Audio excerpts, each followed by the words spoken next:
Hello and welcome. You are on a special roundtable to the build-up of that big Prime Minister Narendra Modi and President Donald Trump's meeting. Well, we are getting a breaking news from United States. Quickly slip into that. The all-important meeting between Prime Minister Narendra Modi and the CEOs, the business community of America, has just ended. Prime Minister Modi has, of course, as expected, the hard sell, the Make in India program to the American honchos. Let me quickly, without further delay, go across to my colleague Geeta Mohan, who is joining us from the venue of this meeting. Geeta, there were a lot of expectations. Of course, this is not the first time Prime Minister Modi is meeting the American businessmen there, the top CEOs. What is it that we have been able to gather?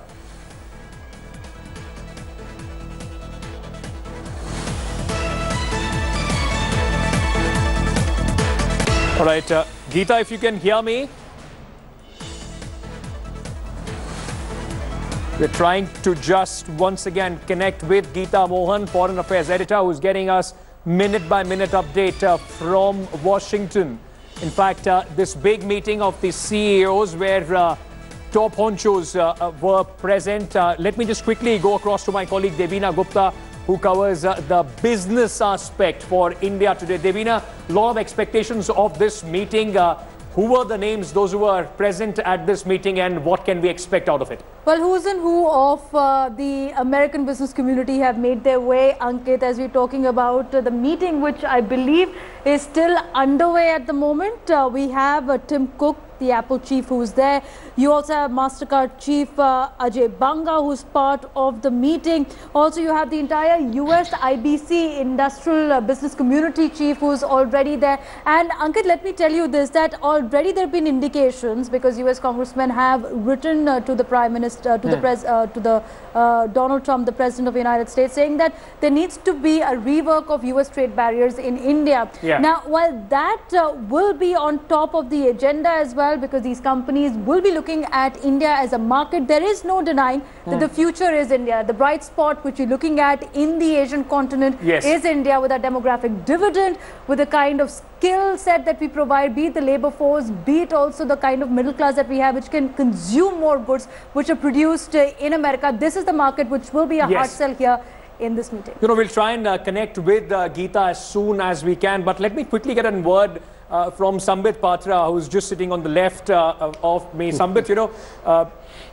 there have been a lot of talk about the kind of investment that we are going to see, a foreign direct investment that we are going to see in various sectors. Now, the opposition has always charged that it has been more hot air than actual, investment coming into India. Recently, Economist magazine, which is one of the most reputed magazines all across the globe, have just, have come out with their, in fact, a cover which said Modi's reforms an illusion. How do you respond to that? And of course, what is the expectation from this big Modi visit? So with all due respect to economists, I would respond to the economist by saying that the best economist, the best judge in this country are the people of this country. Whether it's a paper tiger reform or it's a real tiger reform. In fact, the 325 seats, with all my humility I say this, the 325 seats in Uttar Pradesh that Bharatiya Janata Party got this time in the election speaks volumes. Be what the economist writes, but on a larger platter, as far as this diplomatic meet is concerned, I believe the biggest issue over here is Mr. Donald Trump, the President of America, was selected as the American's president with the call of America first. Yes. That America has to be made great again. And Mr. Narendra Modi's call of New India, and I was rightly pointed out by Madam that New India comprises of the demographic dividend. New India comprises as a bright spot in the otherwise gloomy looking world economy, as was said by the IMF chairperson recently. Yeah. So naturally, with this great economy that India is, we have to find common grounds between the American greatness and India first slogan. So I firmly believe with the kind of market that India has, with the kind of demographic dividend that India has, and with the kind of ABC of Indian diplomacy under Mr. Modi, A, for India has arrived and asserted itself, B, boldness, and C, the competitiveness and confidence in the diplomatic air of India definitely will propel this relation a notch up. Okay, Geeta, I've been told is with us now. Geeta, If you can just give us an update on this big CEO meeting. Not the first time the Prime Minister is meeting these top names from the American industry. What is it that he, in fact, is telling them at this point of time? GST, of course, has just, one of the few points that he will be speaking about. And who all were present at this meeting? Go inside. Well, what's your name said by us? well, it was a very significant meeting that took place between Prime Minister Narendra Modi and the CEOs. We are now entering the security details, so that was the reason why there was that bit of a lag. But now I can just tell you what is really happening. Prime Minister Narendra Modi has not met these business leaders for the first time. He's met them before. He has spoken to the business leaders regarding the interests that India has and the interest that United States of America can have in ensuring that both economies grow equally. We do know that that the focus for the U.S. administration has been jobs and markets and job creation. But for the Indian side, what India tried to do is aggressively try to push the idea of make in India, but also make in America. They are looking at investing in America. Indian business and Indian business leaders coming over here and trying to tell the Trump administration that there is going to be investment that will be coming through into America as well. Also, more importantly, speaking from a position of strength when it comes to H-1B visas, saying that India contributes more to the U.S. economy through this visa program because the professionals contribute a lot. Smita Prakash of ANI joins us for more on this. Smita, a very significant meeting between Prime Minister Narendra Modi and the CEOs. The message certainly is that it is going to be job creations but benefit both countries, India and the United States. That's true, Geeta. Prime Minister out here quite focused on saying what is expected out of the Indian Prime Minister when he comes out here, because the President Trump, he's just out of his campaign mode. Just 6 months ago took over as president, and it was always jobs, jobs, jobs. It was the domestic agenda uppermost on his mind. So he has to deliver on jobs to his electorate, to the people who voted him to power. So as far as America is concerned, they have been talking in terms of President Trump focused totally on foreign relations with American interest topmost on mind. Not, like a global leader, but completely with a narrow and immediate benefits that America would get with its engagements with its countries. Also more interestingly, Smita, this time around, Prime Minister Narendra Modi speaks from a position of strength, talking about what India can really contribute to the United States of America. But also there is a very significant thing that we hear from our sources that happened. The Prime Minister Narendra Modi also spoke about the legislations, the success and achievements of the Modi administration, GST bill, the GST legislation, also a way forward looking at how he is focused on economy, he's focused on bringing better economic practices in India, and that certainly has a lot to tell for the US businessmen who've always had concerns regarding India and Indian legislations or reforms for that matter. Geeta, it's also the fourth visit that the Indian Prime Minister is making to Washington DC. Now, the first time that he came out here, 2014, President Obama was in his second term in office, very confident, but Prime Minister Modi had just taken over, so it was getting to know. The second and third visit was in 2015, in 2016.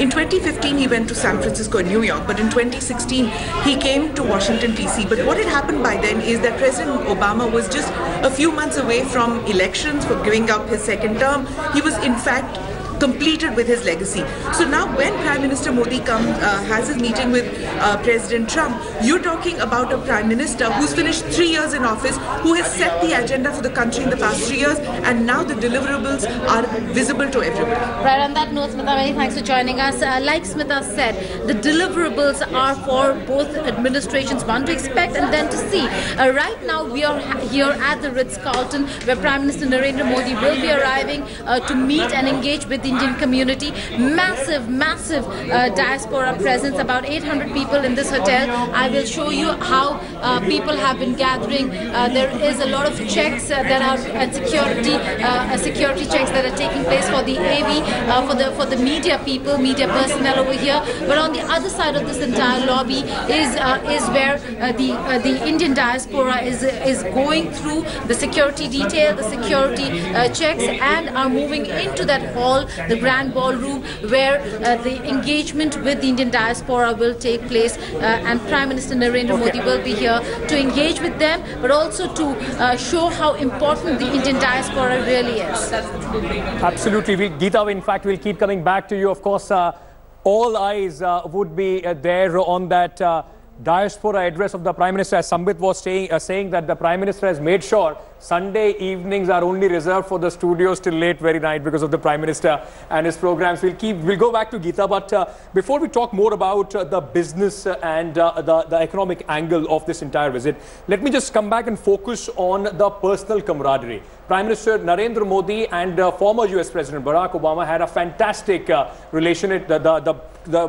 personal camaraderie between both was there to be displayed all across the globe. But if I can start with you, Nitin Desai, at a time when this visit, it comes on the backdrop of President Donald Trump going almost on a tirade against India when he pulled out of the Paris Accord, almost blame India and China for everything that is wrong in the United States and the kind of policies that Obama administration, in fact, took up.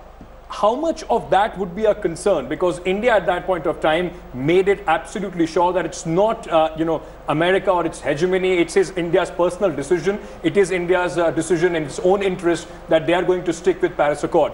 How much of all these things are going to play when both the Prime Minister and President meet?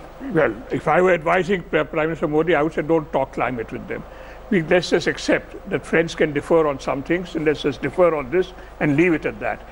Frankly, Trump and his people walking out of the Paris Accord is good for the Paris Accord. Because if they had been there, there would have been a bunch of skeptics, ill-informed skeptics, watering that accord down. And if you see what has happened, basically their withdrawal has strengthened support. Look at what Xi Jinping did, what the EU has done, what Canada has done. And second, do not assume that all that matters is what the administration in Washington thinks.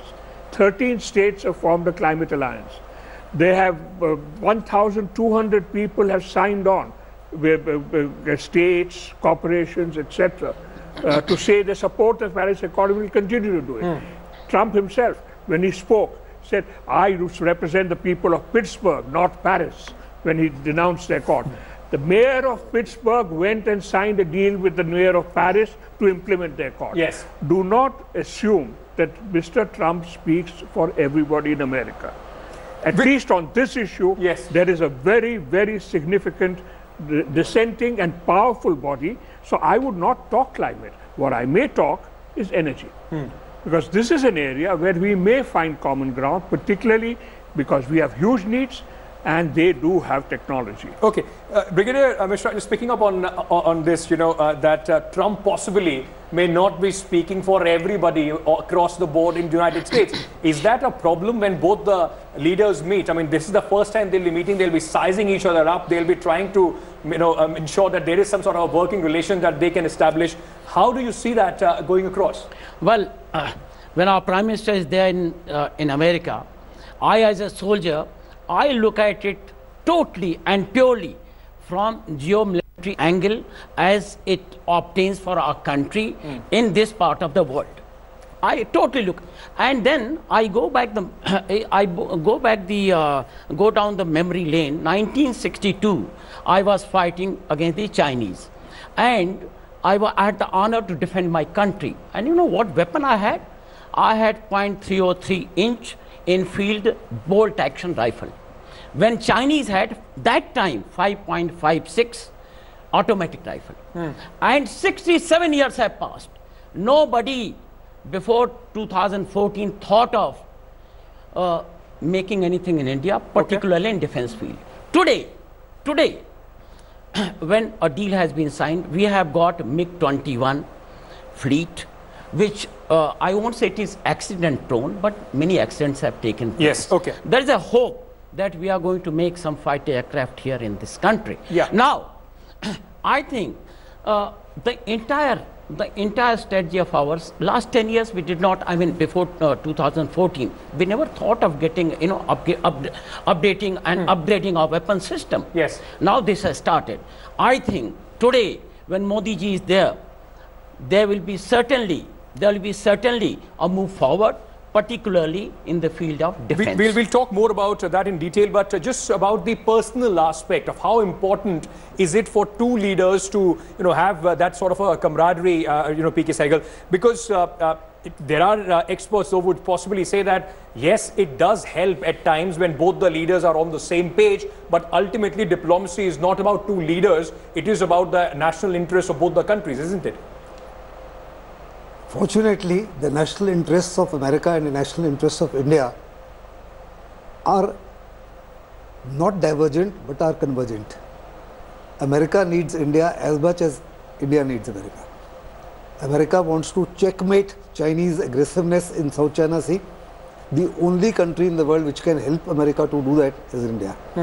India has got demographic strength, economic strength, geographic strength, and wants to carve out a space for itself globally as well as within the region.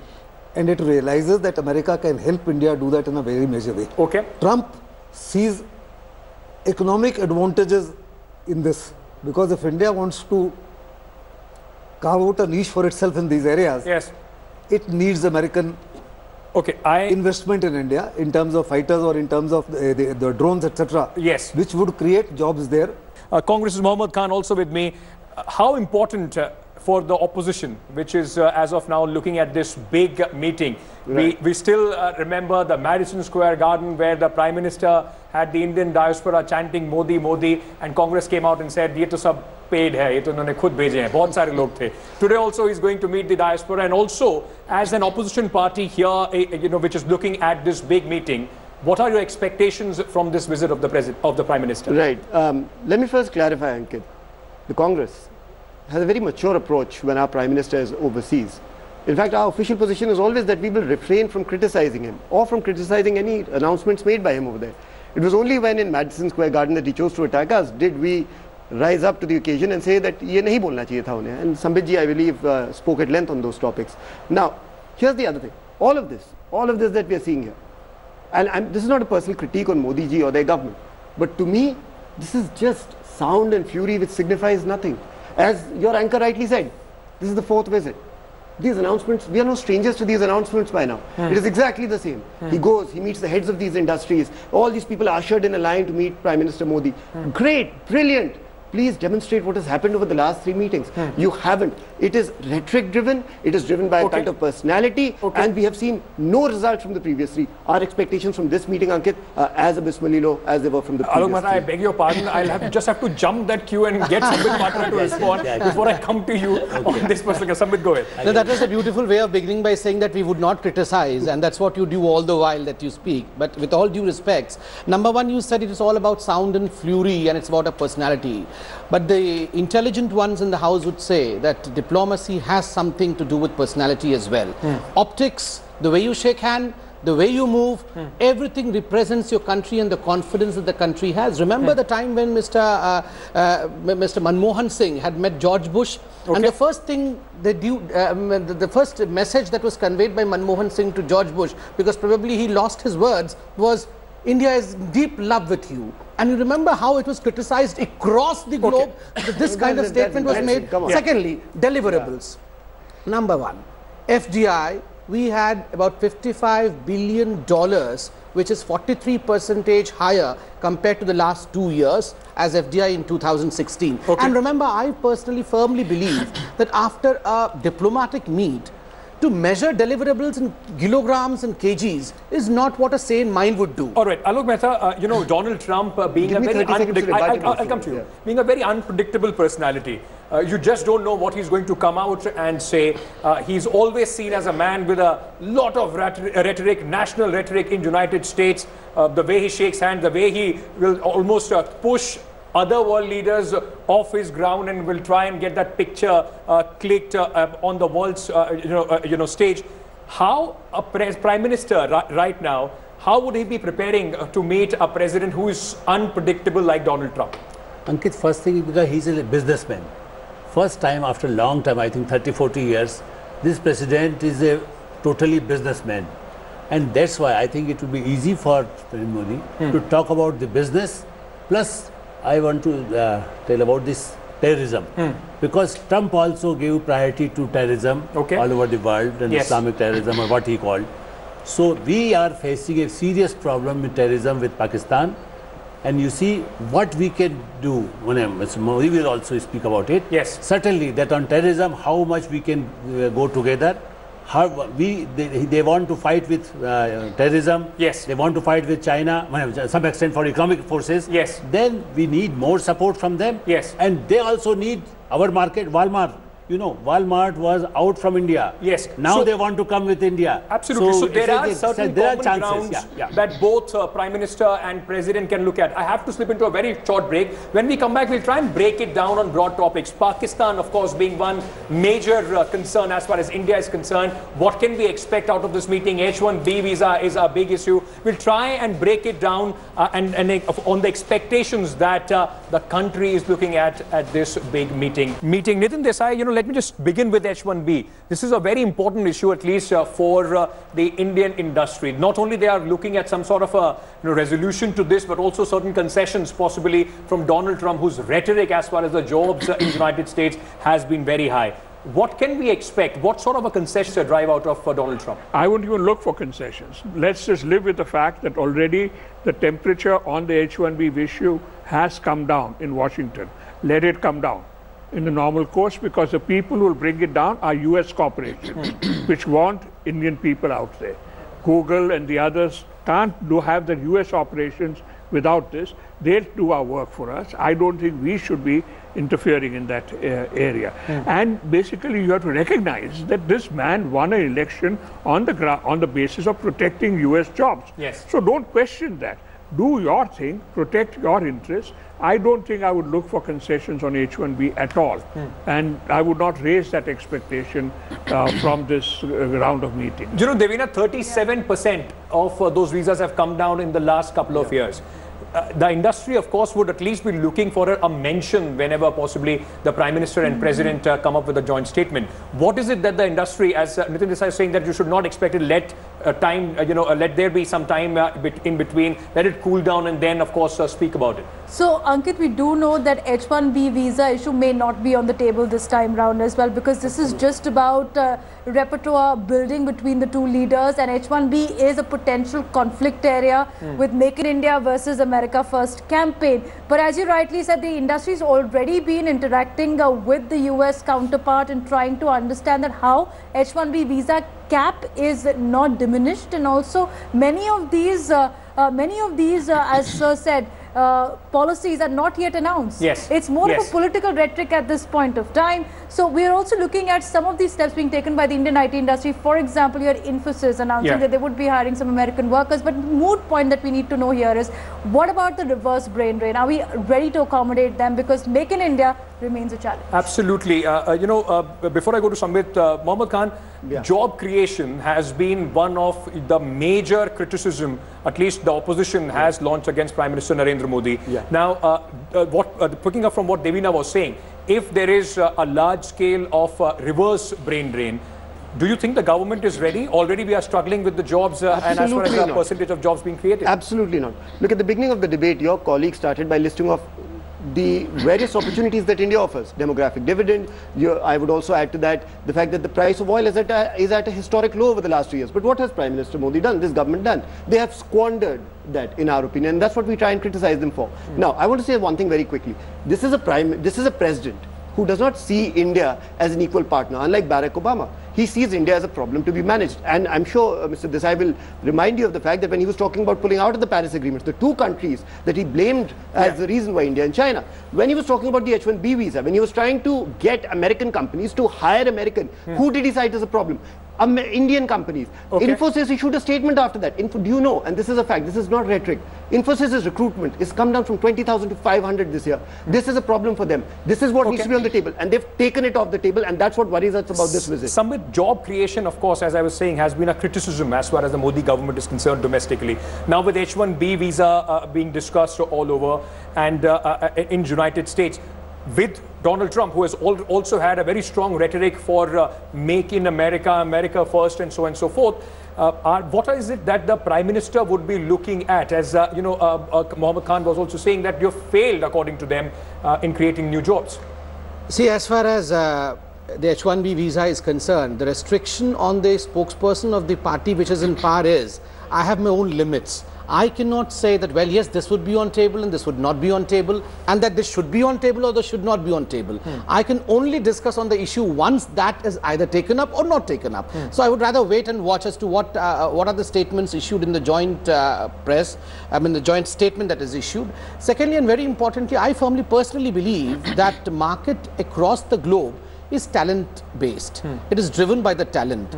I mean, you can have political rhetorics, but if your IT guys are doing really well, the market will see to it, as Sir rightly pointed out, as Mr. Desai rightly pointed out, that the market in the respective countries will see to it that they would find an accommodation for these talents, come what may, but they would. So this is about a performance-based market, and I surely feel that these issues of importance should not have political rhetorics, at least back in home. We should wait for the joint statement. Can I just mention about this infrastructure? If you get more investment from there, certainly it will help for the more employment in India. Maybe as a labor or something, but you know, when you see for next 2-3 years, the infrastructure and in defense sector, if American gave more investment in India, certainly it is going to help for employment. That's why we should be more for make in India, or at least for infrastructure we need money. Because we don't have money for a big infrastructure. Very quick last point on this before we move on to Pakistan, an issue that of course a lot of people have a lot of interest in. As we were mentioning about, as Devin was also mentioning about the reverse brain drain. Already we are struggling with the number of jobs being created in the country. Are we ready if the situation persists and there are a lot of talented engineers coming back from United States? I would say that don't look at it in terms of the immediate problem. The fact is they will come with knowledge and technology. It is in our interest that they should come back.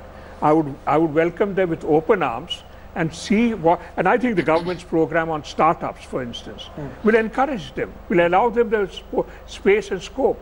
And there are other things we can do on venture capital and so on. No, I would very much look forward to the idea of qualified, well-qualified, highly qualified Indian engineers, entrepreneurs returning to let me just say, my two sons are back here. They were also in the U.S. green card holders. They've thrown away their green cards and are working here. So I welcome it.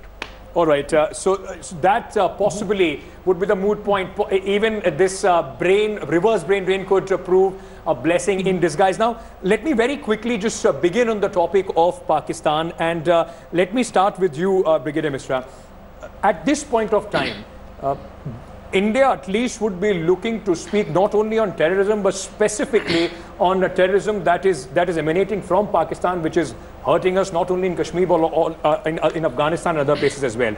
Now, when both these leaders meet, what is it that the Prime Minister can put firmly on the table and expect President Donald Trump to deliver as far as Pakistan is concerned? Fine. Before I answer a question, I would like to say that beauty of all television discussion in India is that everything is politicized. Politics comes first. So there are some people who are saying everything negative. But when I was coming from my colony where there are so many defense personnel, they were very happy. They were saying at least we'll have something good coming out of it, because we as a country, we have got to have our weapon system, war preparedness, and we have got two enemies, two neighbors who have attacked us many times. Now coming to Pakistan, I'm very hopeful. And I get disappointed when negative, kind of talk is mentioned on this. Anyway, Pakistan. First, we have got to fight our own war. We have got to be prepared. We have got to have our army alert. We have got to have our army self-sufficient. So our war against Pakistan, or for that matter China, by war I do not mean WAR. By war I mean kind of militants, kind of opposition that we have. Okay. Now we have got to tackle that. That is first issue. The second one is now for doing that, war can come anytime, like Kargil came, and we had to fight with whatever we had. We can't wait. We can't look over our shoulder. So the issue is that we have got to be prepared. Now, the problem of terrorism, which is very serious. In that one, it is not only fighting.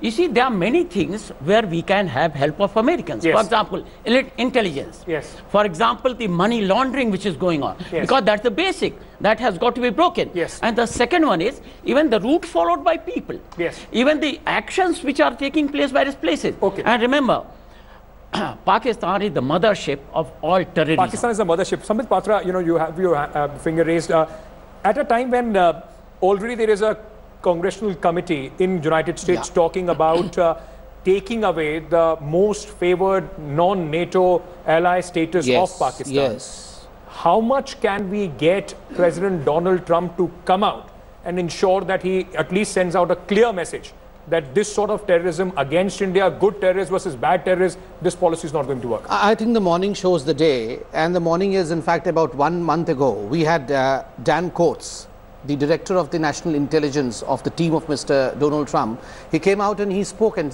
he in his press conference said that it is because of Pakistan's terrorist ways that the peace in the region has been affected, and India is doing all that it can do to contain it. So it was a very clear lesson of intent, or a statement of intent. And secondly, it was followed up by action as well. Within about 4 hours of what Mr. Dan Coats said, we had these actions taken. We had impositions on LET and JUD.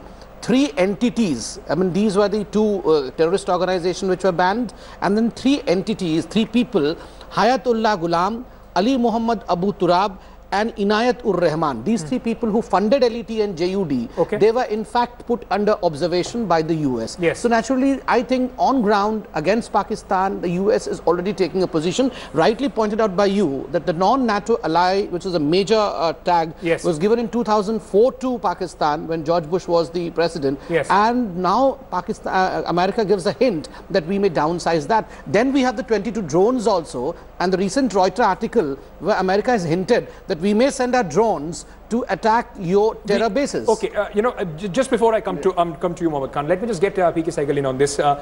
The problem has been historically with America and India relations as far as Pakistan is concerned.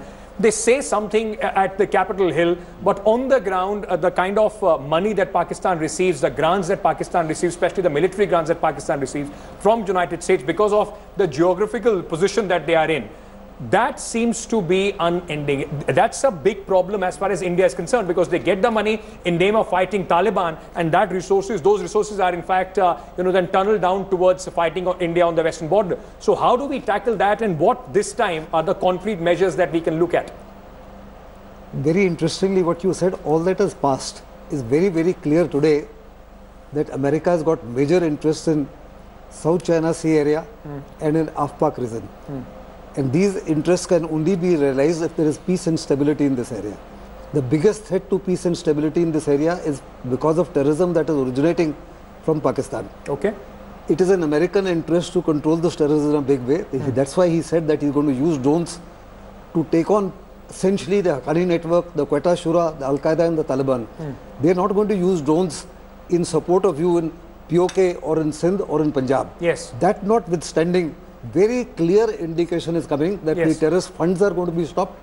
The economic aid that they're giving to Pakistan, the military aid that they're giving to Pakistan is going to be reduced. Mohammad Khan, you have a smile also when you were listening to PK Sehgal. Well, actually, while Dr. Patra was speaking, I was taking the liberty of Googling certain information with regard to US No, aid. my phone is off, by the way. No, I was Googling. I don't have a battery also in my phone. I was the only man. Okay, you I was Googling. He's not accusing you of not at all.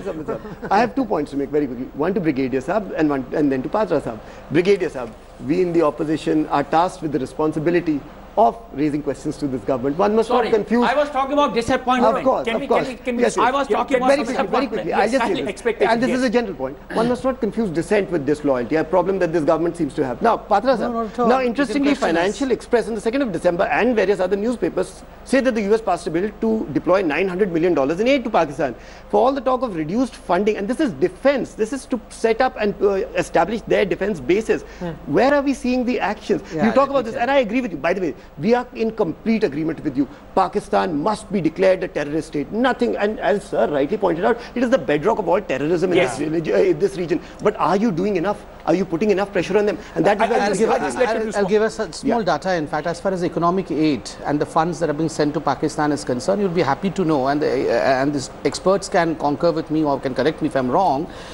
Pakistan has been reduced, the aid, which is called as the Coalition Support Fund, by the Pentagon by $300 million, because the Pentagon simply refused to sign because they felt that Haqqani network, I mean the kind of jolt that the Haqqani network should have received from Pakistan, Pakistan was not doing enough. So already they have received a jolt of $300 million only last year. Alok Mehta, is that jolt enough? Or do we look for more, or are we, or is it a little foolish on our part to even expect much to be done from Americans rather than taking it on ourselves? I mean, this is a time when possibly India can also take up, like Pakistan does. They say we have extended moral support to the separatists in Kashmir. Is it time that we should also counterbalance it by openly declaring our support to the Baluchis or maybe the other parts in Pakistan? I think it's not necessary to go openly, but at least we can pressurize the Americans this time. I think in this meeting also I'm hopeful, because Mr. Modi has a good majority in the parliament also, in the support from all on the issue of the terrorism. I think Congress party or any party or anybody in India will support Modi government on this issue. That's why I think this is the right time. Then we should pressurize Americans, at least for this Pakistan issue, that they should help us, they should support us to fight with terrorism. Just 10 seconds, since we are towards the closer. I was there for the elections in America for 1 month as an observer. I was sent, in fact, from India. And I remember one beautiful thing that happened there, the kind of personal rapport that Trump had for Modi. 18 times there was a take, and Mr. Trump had to say, Abhi ki baar Trump Sarkar. You remember that famous clip, Abhi ki baar Trump Sarkar? And that is the kind of rapport and that is the kind of feeling that Mr. Trump has for India and for Mr. Modi, whom he sees as a world leader. And that's the reason as to why there's a red carpet welcome for dinner, which would be for 5 hours in White House. That's a working dinner for President Trump, the first in White House that at least that he will be hosting. So believe that you have the text of what the Prime Minister told the CEOs. Well, we're getting the highlights of what the Prime Minister has said at the roundtable of the CEOs, and it's interesting because he says it's a win-win situation for both America and India. If you see investments in India, has also talked about 7,000 reforms done by the present-day government for ease of business. Now, India is at 130 out of 190 countries when World Bank ranking is concerned. Also getting news that he has said the implementation of landmark initiative of GST could be a subject of studies in U.S. business school. So there you go, GST has been also hinted upon to tell people and to tell the CEOs that now the taxation network eases out, business eases out in India. India has opened doors. Absolutely, India has opened doors. So I am at the very last of this roundtable discussion, and let me now begin with you, PK Sehgal, and let's just go around. What is one big issue that you are expecting this visit to fructify? What is it that your eyes are on? What you would find, what you would want to be mentioned in that joint statement between President Donald Trump and Prime Minister Modi? The importance of India in the international scenario must be accepted. We want a space for ourselves geopolitically, geostrategically, globally, as well as in our region. Defense, modernization of defense, terrorism, intelligence sharing, intelligence gathering, cyber security, these are areas of critical concern to us. And I'm very, very certain that here it will be a total win-win situation. We would also want the deal on F-16 and the Guardian drone to be inked. Yes. So important defense deal. Important defense deal is your focus. Alok Mehta? I think especially what Trump promised, it should come on the statement also. Because what happened in the room, he speaks something else, and outside then again after 1 month he says something different. That's the problem. So I think we should get some commitment in the press statement when we finish the talks. Then certainly joint statement, it should come very clear what American will support us and what we can give to them. Okay. Brigadier Mishra. Well, I'll say only one sentence. Just now it was mentioned that Trump, in his election campaign, he said, "Ab ki baar Trump sarkar," and that he borrowed from Modi ji. When he meets Modi ji, he will not forget his winning sentence, and he will always say, he will always think that I have borrowed a sentence from this man, and that is how I have won. Modi's impact of personality and thoughts will always remain on it. Devina, are we looking at two world leaders on an equal platform, or there is still the big brother attitude that we are expecting from Donald Trump? And what is it that you would be looking at? Big brother attitude from Donald Trump. I think we're living in a Kofifi world then, as Donald Trump pointed out, if that's the thing. But I think both leaders are very similar. I've listened to all the panelists as well. Look at the way that economic agenda is. The political plank has been for jobs creation, industrial impact in this world of slowdown, economic slowdown as well. Now, it could be a win-win situation, as the Prime Minister has said, because both nations could go strength to strength. You've seen $115 billion trade in 2016 alone, which is a markup from $19 billion, which we saw in 2000. So it does talk about how there is a great entrepreneurial spirit with an IT backbone from the Indian diaspora in the US, a great market that India has, where we can look at the US companies coming to India. You have Amazon India, which has announced a great amount of funding looking at the Indian market. Apple, in fact, has come out with its assembly maker, and we will have now assembled in India Apple phones. So these are the kind of milestones that we can look at if both countries work together. Unless Donald Trump decides something completely out of the hat. I'll give you the last word. So let me just go to Mohammad Khan on this. What is it, the marquee thing that you're looking at in the joint declaration? I would simply say this. I'm not so concerned about what happens from this moment forward. I'm more concerned about what has happened over the last 3 years. We need to remember, this is a Prime Minister who's finished 3 years of his term. This is his 4th visit. मुझे बस ये बता दीजिए अब तक क्या हुआ है. आगे के आपके spin doctors तय कर लेंगे, but मुझे बता दीजिए पिछले 3 visits का क्या हुआ. Okay, I am not going. Samir Patra, I'm not calling you a spin doctor. It's just a matter of fact that I'm coming from Mohammad Khan to you. Mohammad Khan ने हमसे पूछा कि अब बताइए अब तक क्या हुआ. अब तक 325 हुआ, वो थोड़े दिन पहले ही हुआ, और जनता बताती है. मैं कौन हूँ बताने वाला, मैं तो सेवक हूँ. दूसरी बात, on a bigger take, see, spokespersons don't have wish list. You cannot ask me the question as to what are the great ink points that you would like to see in the joint press statement. I would say the spokespersons don't have wish list, but I can say the broader canvas is of the ABC of Indian business and Indian diplomacy, A being this time assertiveness, that India is the place where you have to come to grow, B for the boldness. Mr. Modi spoke about GST, and let me tell you, one thing that will be taught across the world 10 years from today in all the political science classes would be the boldness of demonetization. And the third thing is C of competitiveness. India in the competitiveness ranking of the world business today ranks far higher, and for 2 consecutive years India has jumped 16 positions. I'm completely out of time. I'll leave it there, where we are hoping that this visit between the Prime Minister of the world's largest democracy and the President of the world's oldest democracy does come out as fruitful as it was between President Obama and Prime Minister Narendra Modi. So hoping a same sort of camaraderie would be visible this time as well. Thank you so much to all my guests and experts for joining us on the round table.